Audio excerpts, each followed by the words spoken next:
Hello, and welcome back to the DNA Papers, the podcast series that aims to bring home the science of DNA by unpacking and illuminating the original research that went into the discovery of the substance and the understanding of its role in life. Today's episode, the 14th episode, is actually the last substantive discussion of papers by a panel of experts in the podcast. It focuses on a 1958 paper titled The Replication of DNA in Escherichia coli, better known as E. coli, by Matthew Meselson, whom regular listeners may remember from episode 6 of this series about the first X ray pictures of DNA, and Franklin Stahl. The paper was published in the Proceedings of the National Academy of Sciences and describes an experiment that has been labeled as the most beautiful experiment in biology. And if that description makes you do a double take, what do experiments and beauty have to do with one another, you might ask? Keep listening. Our guests today have lots of light to shed on that subject, especially on the matter of what made Meselson and Stahl's experiment specifically earn this title.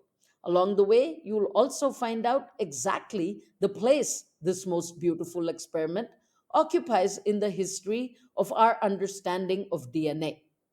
Without giving anything else away, let me introduce our speakers. First, I'm delighted to introduce Alan Franklin, Professor Emeritus of Physics at the University of Colorado in Boulder, among whose special areas of interest as a researcher has been the history and philosophy of experiments in physics. What is a physicist doing in this conversation? Well, in doing my research for this episode, I was delighted to find out that despite his background and focus, three of Alan's recent books on the subject of experiments devoted entire chapters to the Meselson Stahl experiment. Of course, I immediately invited him to join this podcast and get into conversation with biologists and philosophers and historians of biology, and I'm thrilled to report that he agreed. Welcome, Alan. I'm honored to be included in this group. Our next two guests are veterans of this podcast series, having appeared in 3 to 4 episodes each. Surprisingly, however, they've never appeared in a single episode together. They are Michel Morange and Bill Summers, both of whom did their due diligence, so to speak, at the bench in laboratories of molecular biology before they turned their gaze to the history and sometimes philosophy of science. Welcome back, Bill and Michelle, and thank you so much for joining us. Thank you to you. Thank you. It's good to see old friends and meet new. Rounding out today's group is Janina Wellman, a philosopher and cultural historian of science, currently a visiting scholar at the Max Planck Institute for the History of Science in Berlin. Janina's research interests lie in the broad area of the epistemology of knowledge, to which she brings insights using analytical tools from disciplines as diverse as anthropology, art, literary studies, and science and technology studies. And I'm gratified and excited by the enthusiasm with which she accepted the invitation to appear in this particular conversation about experiments. Thank you, Janina, and welcome. Thank you very much, Nidra. I'm very happy to be part of the conversation and I much look forward to the discussion. Thank you. Thank you all once again for participating in or returning to join in or to pick up a conversation we began several weeks ago on DNA chemistry. And I'll begin as usual with the request for various guests to give their elevator pitch on what this paper is about. Who'd like to go first? Bill, perhaps? Yes, well, thank you. The experiment here, we have to think of in terms of what was the state of the affairs at the time to give it context. And after the Watson-Crick papers, two of them, one about structure and the other about genetic implications, there were a lot of controversies that arose. One was, for example, what became known as the twiddling problem. How did the DNA strands unwind? They're very long. They didn't know how long at that time, but they were long. And Max Delbruck, for one, just said there must be something wrong with this model because it would get unbelievably tangled and messy. The other was something that we've, I think, generally forgotten, And that is Jim Watson, in his postdoc after the double helix paper, worked with Ole Mola in Copenhagen. And they found that, we talked about this before with the Hershey-Chase experiment podcast, the recovery of DNA in a phage infection of parent to progeny transfer was always about 50%. And Watson was quite seriously entertaining the possibility that only one strand of the DNA made it into the progeny and that the other strand was template only and was thrown away and degraded. These were serious models were considered. The Meselson and Stahl experiment, in a way, gave strong experimental evidence against some of these speculative problems. And it certainly didn't solve them, but it made them much more, I think, mainstream and said, well, we have to take the Watson-Crick genetic model much more seriously. Thank you. Who'd like to go next? Alan, why don't you give us your take?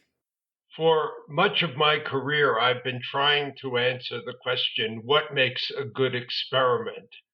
And the Meselson-Stahl experiment is good in so many ways. It is, for example, conceptually important as it relates to models of DNA replication. It's technically good. Nobody had done it previously. And in fact, nobody needed to do it afterwards. It was done so well. It's pedagogically important. It appears in all the textbooks. But most importantly, it's methodologically spectacular.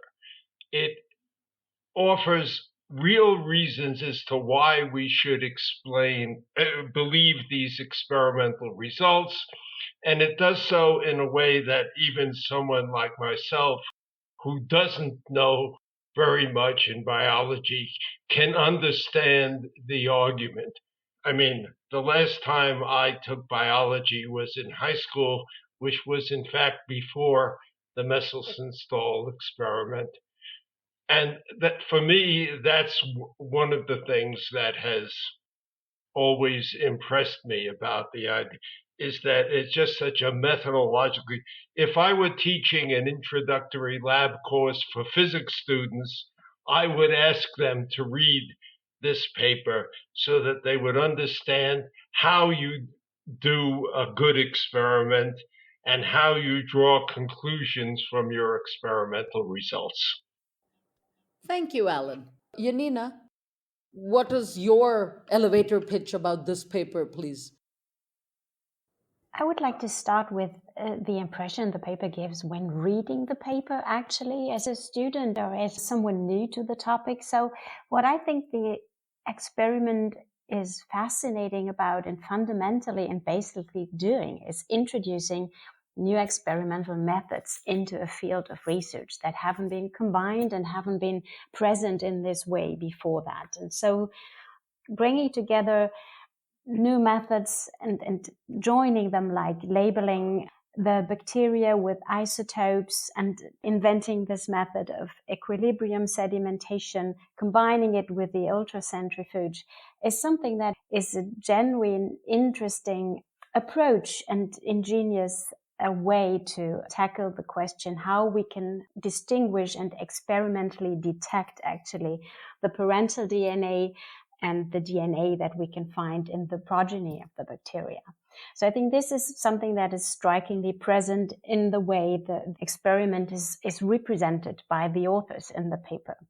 And the other thing is that from a more retrospective point, it's a very interdisciplinary approach to the topic, combining those methods from chemistry, biology, and physics and bringing them together in a new way to tackle this problem, this theoretical problem, how actually we can distinguish and how actually we can find out how the DNA is replicated. And another third point I found interesting is that actually what they did in the context of the experimental era and the Caltech environment they were investigating in is that they introduced bacteria as model organisms to the experiment, whereas their peers and their mentors and supervisors were mostly part of the phage group. So they were working on bacteriophages, and these were sort of going back to bacteria as alternative model organisms, allowing them to, with this organism, to put forth their new approach to the replication of the DNA. Okay, Michelle, could you please tell us your take on this paper? Yes, I have very few to add to what was already said. What is interesting maybe is that in 1953, Watson and Crick proposed very rapidly this model, semiconservative model of replication, and people received it quite favorably immediately. But as Bill mentioned, there were some problems, unwinding of DNA, that was a serious problem, and it led some people to propose alternative models of DNA replication. And somehow the debate was initiated, and it explained also the necessity of this experiment in 1958. Okay, thank you very much, everybody. My next question, which has already begun to be answered by Michelle's answer, for example, is why is this experiment important in the history of DNA? And either Michelle can pick up and keep going with the answer, or Bill can pick it up from a historical point of view. And then I'd also like to hear from our non historians. Maybe I can start because it's exactly following what I said before. These alternative models were proposed by eminent people like Max Delbruck, who was at the head of the bacteriophage group, or Gunther Stent, who was also a member of this phage group. So I think these alternative models was very influential and discussed probably more than if it had been proposed by other people, because the phage group was an important group, and both Meselson and Stahl somehow were linked to this phage group. This alternative model, if you push a problem of DNA unwinding, the simplest solution would be to consider that DNA was not a helix, but only two strands running one opposite the other. And okay, so if you accepted some of these alternative models, you put DNA models that had been proposed in 1953 down. And I think that explains why the experiment of 1958 was so important to comfort the idea that the 1953 model of Watson and Crick was the right model for the structure of DNA. Would anybody else like to add anything to this? Well, I have two views of answering this question. One is the global view.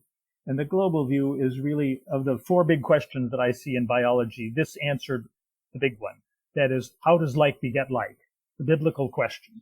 And it sort of settled that for a lot of people. And often that's the way beginning biology classes can talk about it, that there's no mystery to reproduction anymore. It's just all stereochemistry. But I think that that's just too global. But one of the things that it did do was, as Michelle said, it closed a lot of avenues of future research. It sort of directed the enzymological questions of how this happens. This, you have to remember, was before DNA polymerase and ligase and all these other kind of enzymes that we now think of, oh, well, this is how it happens. It says go look for these kind of things to solve these problems of how this unwinds. I remember my postdoc supervisor, Cy Leventhal, had an ingenious model of saying, well, we're conceiving this wrong. It's not a huge replication fork that's all tangled up. It's really the replication fork stays put, and this very tiny thread of DNA twirls around and was like a speedometer cable. And he calculated that the speedometer cable in E. coli had to rotate at 25,000 revolutions per minute in order to replicate in the time that E. coli divided. I should also say that we should remember that I used the word replicate. The language at the time was reproduction, not replication. Replication implies a mechanism in a way. The biologists at the time, and this is still biology, talked about reproduction like rabbits. How did like beget like? And that was the language. I think this model probably introduced the beginning of the change of terminology too, because it gave us mechanism. And I think that's how it really directed this. I would like to say a comment about Janine's observation that this was really a confluence of various disciplines. This was not a matter of collaborating big groups. It was a matter of a few people picking and choosing and learning and developing physical chemistry on one hand, machinery and technology on the other, and biology and genetics on the other. And it all was coming together, and it, I think, really did sort of help to make molecular biology something different and its own discipline. One person whose name I think needs to be brought in here was Jerry Vinograd. Jerry Vinograd was more of a physical chemist than either Meselson or Stahl, and he was the one who really developed the centrifuge methods to do these experiments. According to Larry Holmes's book, it was rather problematic about the relationships between these people. And I think, the centrifuge and the density gradient for a generation became the tool for studying DNA. Again, we can talk about how that played out in terms of patronage and all sorts of the social issues, but clearly I think that this experiment sort of put the centrifuge and its analytical powers front and center for quite a while. Alan. This is what some philosophers of science have denied ever happens. This was, and as the textbooks say, a crucial experiment.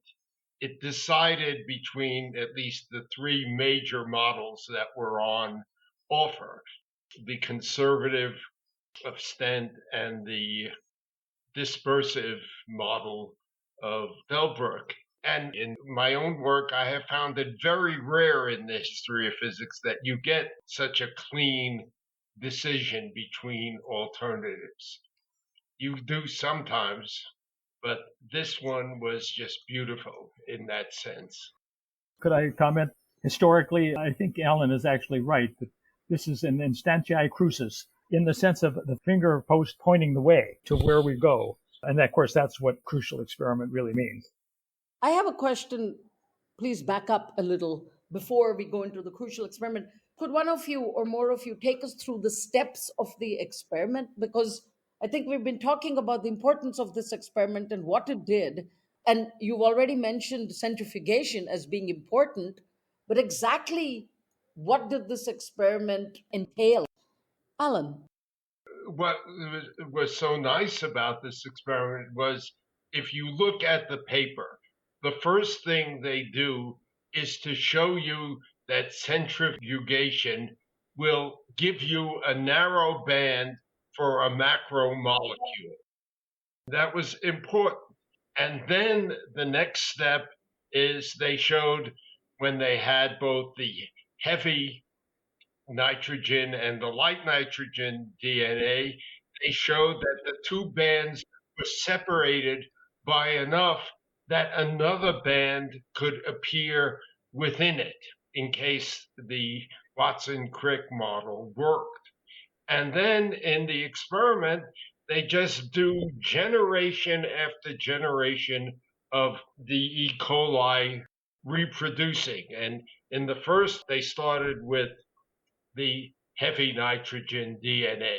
And then they put in an enormous amount of nitrogen 14, ammonium chloride, and overwhelmed it. So this first generation is all hybrid. And you see the band. And then the next generation, you get two bands, which is half hybrid and half new nitrogen 14. And they went down, and it just makes it absolutely clear that it is the semiconservative, that it's unwinding somehow, which I gather from hearing a colloquium a while back. I don't know if it's still a problem of the exact mechanism of unwinding. So it was just very clear. If you look at figure 4 in the paper, it just explains quite clearly what's happening. Okay, I still have a few questions on behalf of our audience. Heavy nitrogen, would somebody else pick up on that? And also, exactly what does this word semi-conservative mean? I think it's very easy to take that word for granted, especially these days. The word conservative has some very specific political connotations. And since we're not talking about that here, what does it mean to be semi conservative? Is it even possible? Michelle, Bill, Yanina?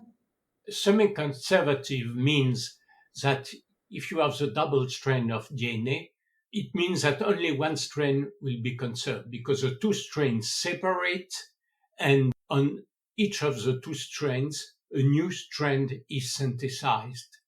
So if you look at the molecule at the end, one half is coming from the parental molecule and one half is synthesized de novo.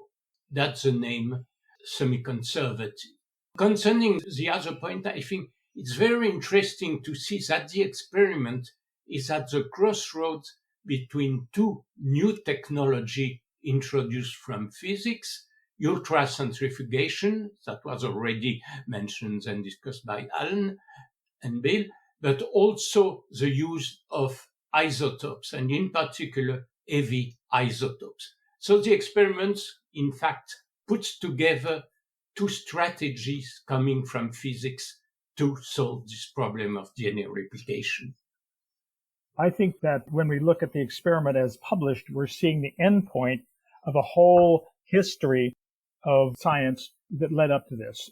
For example, the notion of isotopic tracers, which was central to this experiment, that is, you use an isotope, a variant of an atom, to mark a molecule, and then you can follow it through biochemical processes, was introduced a generation earlier by Schönheimer and Rittenberg, for example, with stable isotopes. World War II introduced the availability of radioactive isotopes as another model of tracers, but these density tracers were available before. The centrifuge was, again, an interesting development because this was developed mainly in Uppsala in the 1920s by Svedberg and his associates, but the technology was really complicated. And through the patronage of the Rockefeller, a few labs were picked out to develop this. And Caltech happened to be, with Linus Pauling and a few others, were one place where this was developed.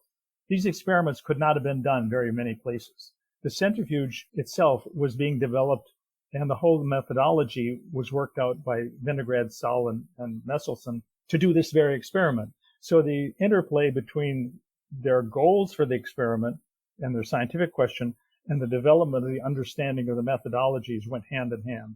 I mean, this centrifuge was going at 44,000 revs per minute to generate this gradient of salt. And the stories that came out of how this developed was quite, it didn't appear in the paper. The story that I had heard was, and I think it may be in Larry Holmes's book, was that Meselson and a few other people were living in something called Proofrock, a graduate student commune, if you will, where they would sit around the table and talk about their research. And they got the idea of using density to separate molecules that had different isotopes in them. And the story was somebody was arguing that this wouldn't work, and somebody said, well, we can get a sugar solution, and they were sitting around the dinner table. They could get a sugar solution that was dense enough to float proteins. And they cut their fingernail off and said, well, that's protein, and let's do the experiment. And did the fingernail float or sink? And the initial experiments that Meselson and Stahl tried didn't have the gradient at all. They thought that they could find a salt solution where the dense molecules would go to the bottom, and if they spun it hard enough, and the light molecules would float on the top. And so the problem became finding some device for doing this. Now, I should say that in the 40s, this was done with proteins by Barbara Lowe, a professor of crystallography at Columbia, on proteins, a whole other field that hadn't been introduced into molecular biology at the time, where they used gravity instead of a centrifuge to find out the density of proteins. Again, the very fact that proteins and other macromolecules had a density was a theoretical construct that came up only in the 30s and early 40s. So, all these things were getting ready for this big experiment in a way. Not that they knew that that was it, but they brought together, and they were at the right place to do this, I think. That they had the methodologies, they had the technology, and I think intellectual milieu to do this very clean, nice experiment that, as Alan said, basically had so few alternative explanations. It constrained the explanations quite a bit. One of the things I just realized we haven't got to. Could we have a little background on who specifically Meselson and Stahl were and how they got into this problem in the first place?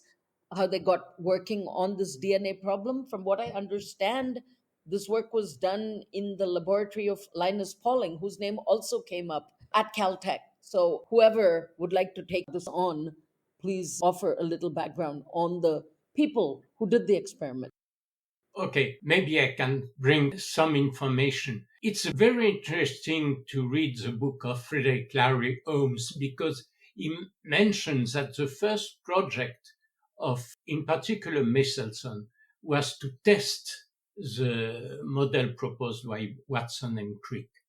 All the characteristics of the model, the structure of the bases, the relation, hydrogen bonds between the bases.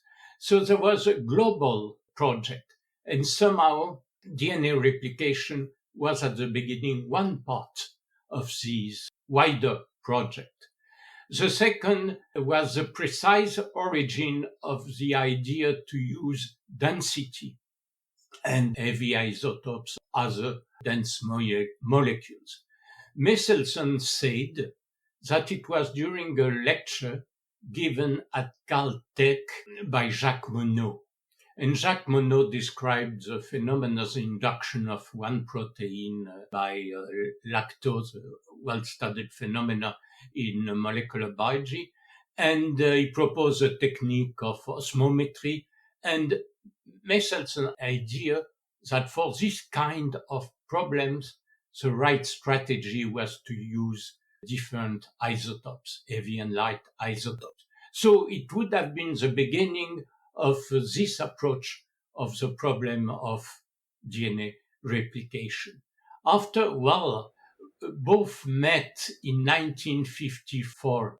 Both Meselson and Stahl met in 1954 in Woods Hole, and they shared their interest for DNA structure and for replication of DNA, and they decided to work together on this subject. And after a long road, they arrived to the famous 1958 experiment, a part of the background. Thank you. That's very useful. So they met in Woods Hole, 1954. Where were they respectively then? Can anybody answer that? And what were they doing? From what I understand, Meselson was already Linus Pauling's graduate student. Is that correct? It's correct. He was in Woods Hole because he has been recruited to assist Jim Watson in a course of Woods Hole. That was the reason of the presence of Meselson at Woods Hole. And how about Stahl? Who was he and where did he come from and what was his background? He was a member of the phage group, and I don't remember the reason why he was also at Woods Hole at the same time. Maybe somebody knows. I think he was a student at the University of Rochester, and he spent a summer course in Woods Hole, and that's where they met. And he later he was a postdoc in the biology division at Caltech. So when he transferred from Rochester to Caltech, he was a biology student or postdoc there, whereas Meselson was a chemistry student in the chemistry division at Caltech. Great. Thank you, Yanina. So Stahl came from biology and brought in the biology question, so to speak, and Meselson came from chemistry. In a way, it's adding to this and coming back to Bill's answer to why this experiment was so important in the history of molecular biology. And he said because it settled somehow the question, how does like beget like? And this is a fundamental biological question. And I think it's interesting when it comes to the people working in this project, like Meselson and Stahl, but the whole group of people, the phage group and the chemists and the famous and less famous people. It's a coming together of physical, chemical, biochemical, structural questions and technology that are combined in this particular setting, as you already explained at Caltech, where the huge new innovative machines like the ultracentrifuge were available and the analytical centrifuge that was equipped with a complicated optical system. And so what I think is interesting really is that what makes the experiment important is that it is, in the history of biology, transferred the focus from working on a rather abstract idea of genes and how genes sort of work and how they transfer knowledge or genetic material to the next generation, to actually really experiment on the physical manifestations that were detected and quantifiable in these huge machines. So the technology and the methods, the analytical and the structural methods from chemistry and physics, produced, combined with the optical instruments and the ultraviolet photographs, they produced evidence for something that beforehand was sort of a rather abstract idea, and now it could be physically experimented upon. And there were photographs, and these photographs could be graphically analyzed, they could be quantized, they could be mathematically interpreted. And so that opened, in biology, that opened a whole new field where structural chemists and biologists, or biology sort of was done by physics and chemistry, and paved the whole way for very substantial research in the second half of this 20th century. Janina is absolutely right. And I think it's good to emphasize the role of Linus Pauling in the story. As we mentioned, Meselson was a student of Linus Pauling. But if you remember the first episode, Linus Pauling proposed a model of DNA, a wrong model, a false model, just before Watson and Crick. So it was closely linked with the question of DNA structure also. I too think that Pauling played a role here not well recognized. First of all, I think that graduate studies at that time, and even when I was a graduate student, are different than they are now. They didn't work for the professor.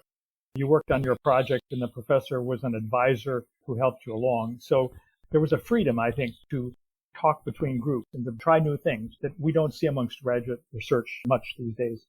And Pauling was an amazing person in the sense that his career was as a physical chemist. He wrote The Structure of the Hydrogen Bond, very famous book that all of us read when we were young. And he was a chemist, but he worked on proteins, which were this mucky thing that biochemists worked on. He was very much a polymath, and his work on proteins then, because some of the proteins you got were serum proteins, so he became interested in immunoglobulins, which were a mess in terms of understanding how they worked and what they did. And he brought structural biology into functional studies. I once heard Crick say that if you can't study function, you study structure, because they're really quite related.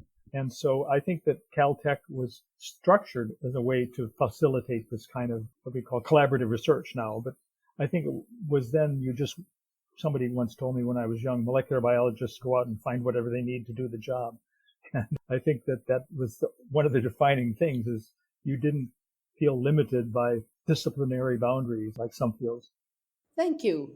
I'm really glad that you brought up these important people. Besides Meselson and Stahl, and Vinograd's name came up, and so did Pauling's, as well as various techniques. I'd like to go back now to the issue in my introduction. I made such a big deal about it, the notion of beauty in experiments. We talked about this experiment being the experiment crucis, but also early in the introduction, I mentioned the experiment being called the most beautiful experiment in the world. I believe that label was given by John Cairns, and this is also quoted in the book by Larry Holmes, which all of you have mentioned, but I should just say the title of the book is Meselson Stahl and the Replication of DNA, a history of the most beautiful experiment in biology. Alan, could you go first and pick up, since you began talking about this already, about why this experiment was such a great experiment, also why it was such a beautiful experiment, or maybe back up first and talk about what makes an experiment beautiful, and then get to what makes this experiment beautiful. Again, beauty is probably in the eye of the beholder. For me, there were two things, well, more than two, but for me, the beauty of this experiment, why I was willing to go along what Larry said, was one, the method, that they show clearly how the centrifuge will work, and how it produces the result. Then they do the experiment, and they did more later. And in their paper, they show how their conclusions follow from the experimental results. In fact, they're very careful about this in not going as far as everybody else did in looking at that experiment. For example, they make no claims that they have gotten rid of the dispersive model, although at the end of the paper, their work on heat denaturization of DNA argues very strongly against that model. So you have a beautiful model, beautiful experimental method, beautifully done, and the conclusions are clear from the experimental results. It's a model for how you should write an experimental paper. And so that seems to me to be beautiful. I don't, in looking at art, I don't worry about how the artist painted it. But here, you do worry about how they did the experiment, what the apparatus was. Yanina, would you like to add to that? Perhaps take a step back and talk about beauty more generally where experiments are concerned? Yeah, usually I think the qualifiers of beauty are quite abstract. There are these very general ideas of simplicity and elegance of a certain setup or design of an instrument, or the way it is an instrument or an experiment is designed, or the way it is operated, or it is referring to the beauty of the nature in itself that is revealed in the experiment, so that it's sort of the experiment is the tool to show us the beauty of nature that is inherent in nature. It's the rigor often of how an experiment is done, how it is thought through conceptually, and it's the appeal. Often beauty is seen as in the appeal to the senses and the intellect alike. So it has to be both that are approached and are present in the experience of beauty. So in a way, science by some is seen as a form of art in and of itself. So a way of observing as well as experimenting, and of course it's about theorizing. So it makes a difference.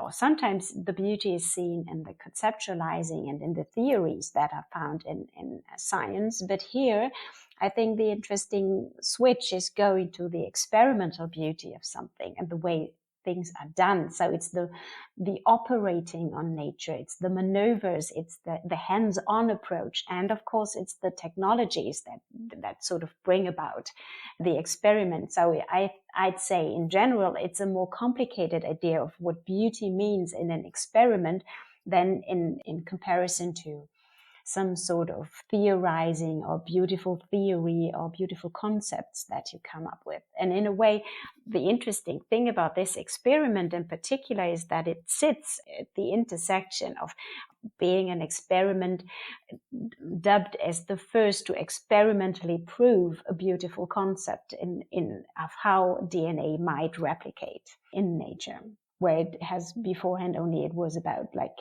the three different ideas of how it could happen, and now it seemed to have been proven how it actually happened. Bill and Michelle, would you like to chip in at this point? I was thinking of the various adjectives that were used, and simplicity and elegance seem to be part of it, but also something that I don't want to tread on the philosopher's area too much, but the notion of theory embeddedness, Russell Hanson, for one, comes to mind, because the more background theory one has to call on, the more possibilities that you haven't considered everything have gone wrong. I mean, it may be way massively underdetermined, whereas the beautiful experiment seems to be not massively underdetermined in terms of there's no other explanations that will account for everything, so that it's clear to everybody.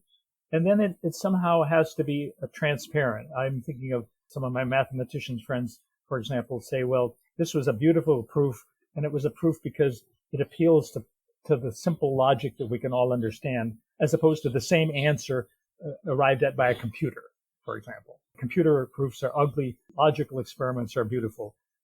Mainly because one is a product of the human mind and the other is the product of some machine that we have to trust. And maybe we should trust the machine more than the mind, but because humans were biased for the mind.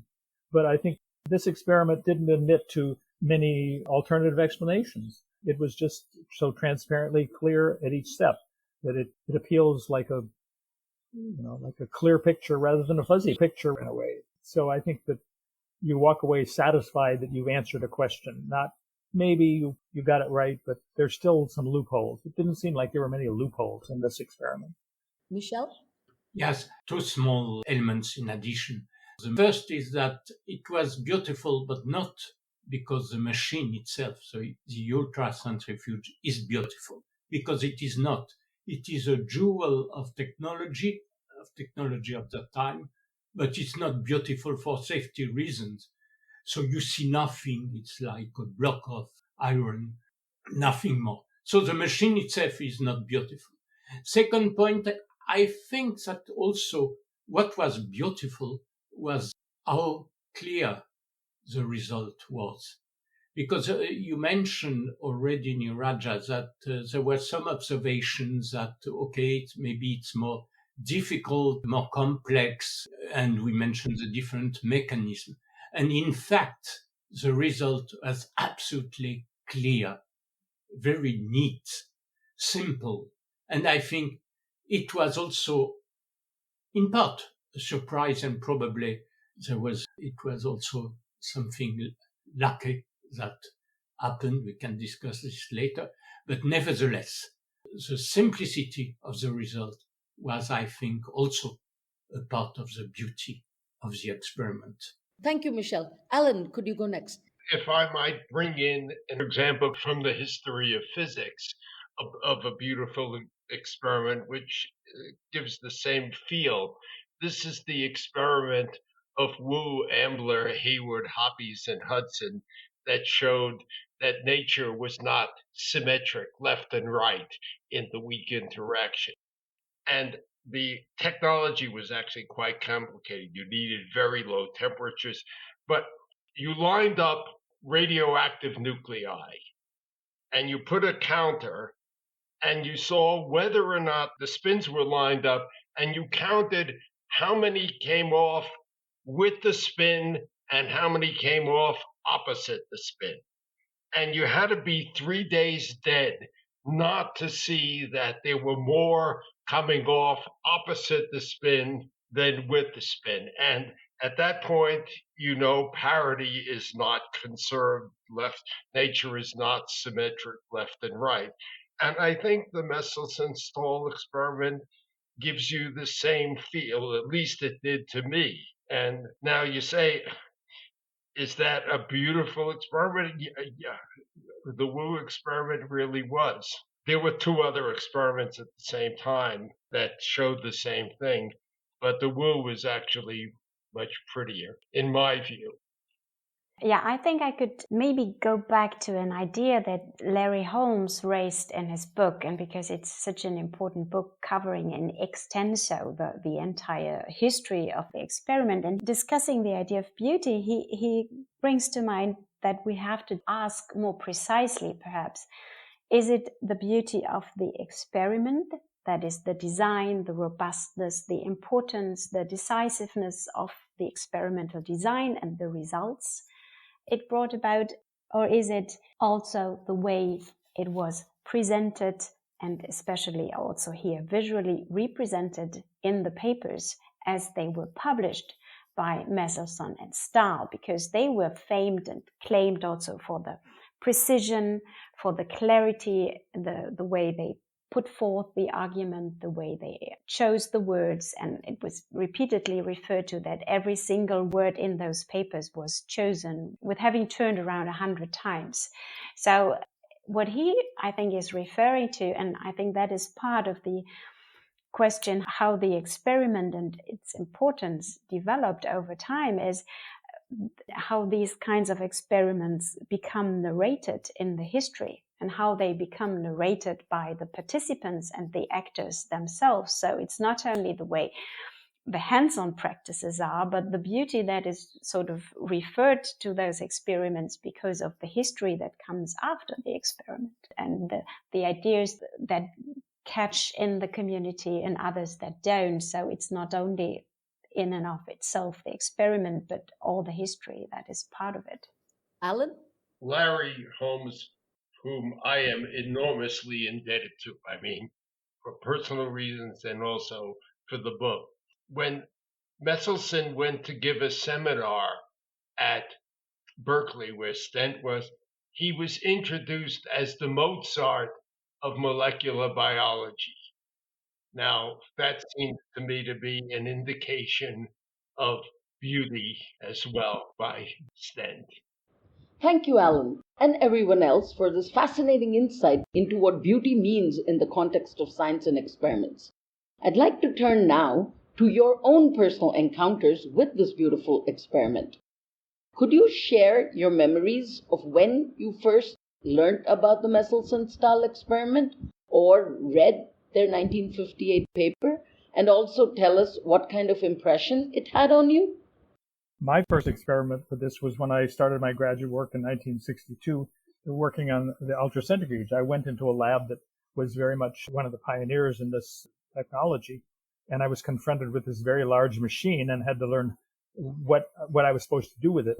And one of the things was to read Meselson and Stahl and Vinograd's papers, especially Vinograd's papers. He was the one who developed the technology. He was much more of a hands-on, not a machinist, but a lab engineer.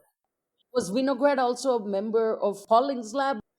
Vinograd was at Caltech as a research associate. I think they had a number of people with that position for life, like a number of well-known scientists, but it was a sort of stable, non-professorial position. But it wasn't clear from the distance I saw. I wasn't at Caltech, so he just was one of the Caltech experts. But, this machine, as I say, Janina has alluded to, it has a fancy optical system. How do you observe a test tube spinning around in the centrifuge? Well, you have to have, it doesn't have swing out buckets or anything like a regular centrifuge or like a milk separator. And interestingly, the development of the centrifuge was very rapid at this time. The early centrifuges, trying to get them up to high speed, first of all, the rotors had to be made of material that didn't break.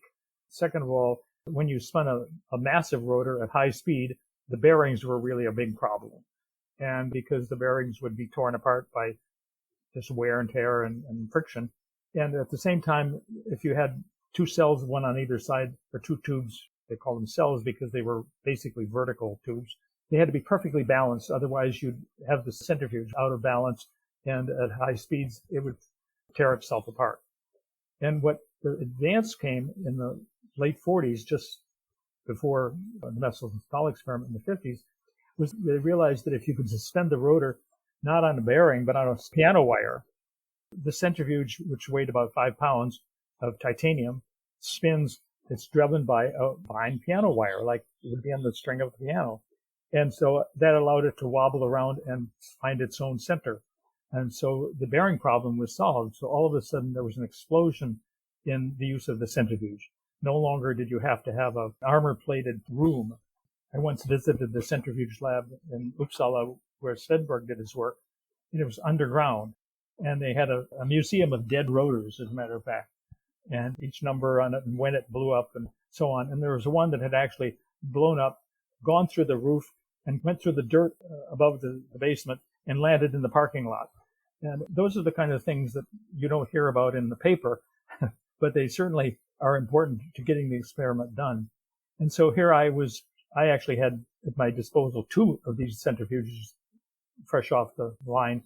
The fact that this density gradient technology was brand new, it was being explored for all sorts of things. For example, if you put DNA in there, the density of the DNA when it binds a drug or has an adduct on it are different. If it has glucosylation on it, like in restriction and modification, it has a different density. So this would be a tool that you could use for a lot of different things. And so I think that the Meselson Stahl experiment really, because everybody read it too. I mean, that was the thing. It was an important experiment. It wasn't just a technology experiment, but it was technology as well as the first use of it was really so explosive. So that was my introduction. And my whole thesis was built around doing measurements day and night on these centrifuges. I should say the other thing that was very important was that Paul Doty's lab, which is one of the other, I think, unsung heroes of DNA and protein chemistry, sort of unsung, but they found that the density of DNA just didn't depend on what isotopes you had put in. They found that it was the density of single-stranded DNA was different than double-stranded DNA. And they also found that the density was dependent on the guanine cytosine content. And it actually became the very first genomic studies of DNA chemistry, genes, because you could distinguish, say, B subtilis DNA from E. coli DNA because they had a different sequence and a different composition of bases, hence separable in the centrifuge. And so I think this technology really had major ramifications. And as I say, it became de rigueur for 10 years in many labs. And the fact that Beckman finally made an instrument which you could buy off the shelf and that worked was a major impetus of science at this time, too. Thank you, Bill. Who's next? Maybe I had about the same experience, not so many years after him. And okay, the experiment was one of the iconic experiments of the young molecular biology. There was an additional Meselson experiment, the one done 3-4 years later with Sidney Brenner and Francois Jacob, showing that in fact messenger RNA did bind to already existing ribosome. And it was very important to confirm, to state the role of messenger RNA between DNA and protein as an intermediate. And in the context, French context, it is clear that this experiment was also highly mentioned in the presentation of molecular biology. So 2 experiments where the name of Matthew Meselson appeared. Okay. Alan, how about you next? I taught for many years a course on the history and philosophy of physics, which was, as you might expect, concentrated on experiment. And a student's grade in the course was determined by a substantial term paper. And it could be on any experiment they wanted. And I can date it between 2001 and 2005 because Larry's book came out in 2001 and I started writing about it in 2005. I checked. One of my students wrote a very nice term paper on the Meselson Stahl experiment, and it impressed itself upon me enough that I went to the library and got the proceedings of the National Academy of Sciences, and shows you how long ago it was. I Xeroxed the paper and kept it in my file of things that might be of interest in the future. And I also got Larry's book on the Meselson Stahl experiment. And because my colleagues in science don't often worry too much about the history of their discipline, I was able to keep the book essentially as long as I wanted it, constantly renewing it. And that's how I came to know about the Meselson Stahl experiment. I once gave a talk about the Mendel experiment to one of our biology departments, and I asked the audience, which was about 30 people, how many had actually read Mendel's paper, which is beautiful in itself also for lots of reasons. And not a single person in the audience had ever read Mendel. I was shocked. I mean, the paper is available in translation, several, and it's easily understood. And that's how I got to it, by actually just reading the paper. It was so clear and transparent, as people have already remarked, that even someone who knows no biology to speak of could understand it. Who was your audience for this particular talk about Mendel? I gave it to the biology department. I got into the Mendel because I was interested in the Mendel-Fisher controversy, which is about data analysis. But I was shocked that nobody had read Mendel. I can understand why I hadn't read Mendel.